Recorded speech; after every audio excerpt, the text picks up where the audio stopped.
in the last election.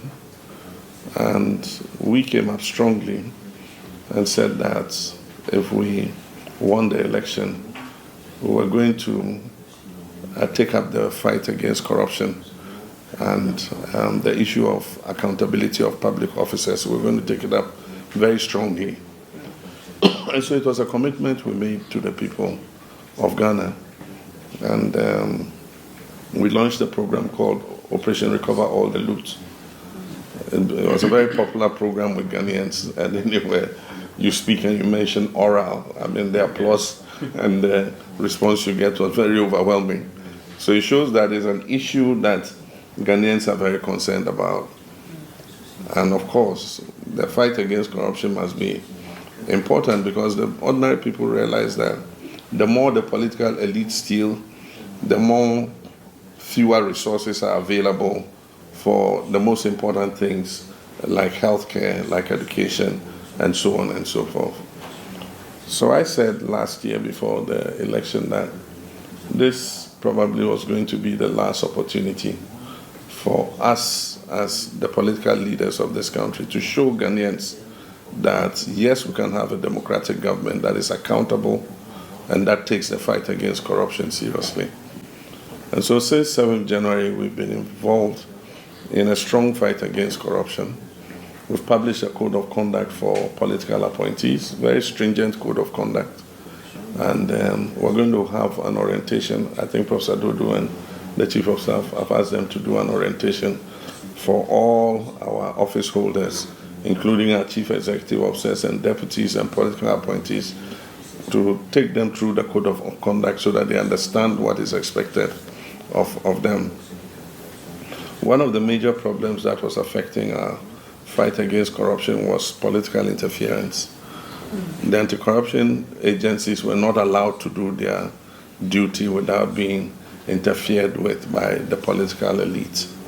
And there was a clear case in point when the special prosecutor came and said that the president had called him and asked him to stop a certain investigation, and the Minister of Finance had gone to his house to try to influence him to stop the investigation into the Ajapa, we call it the Ajapa deal. And so clearly, I mean, in the past there was an effort to interfere with the fight against corruption and restrain some of the anti-corruption agencies from doing their work. I have told the public and assured my Attorney General and Minister of Justice that I'm not going to interfere in their work. And that if the anti-corruption agencies go after anybody, I'm not going to try and influence them to drop any investigation against anybody. Both for those who served in the previous regime, many cases of which we are currently investigating. We set up the oral committee. It identified 33 cases, and it was handed over to the Attorney General, and he's created special investigative teams to investigate each of them. Some of them, they have found a lot of evidence of, procurement of properties, with illicit wealth and all that. And so with many of them, they're just at the point of beginning prosecution. Some, they have started the prosecutions, and others are being lined up for prosecution. And so we're continuing that fight, but we still have quite some work to do. We've increased fiscal responsibility laws by amending the Public Financial Management Act to make it more difficult, for people to recklessly commit government without proper approvals.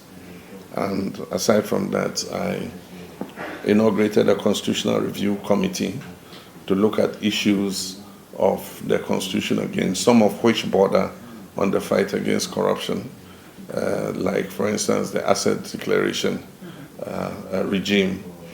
Our asset declaration regime has not been effective because assets are declared, put in envelopes, the envelopes are sealed and put in drawers, and that's the end of it.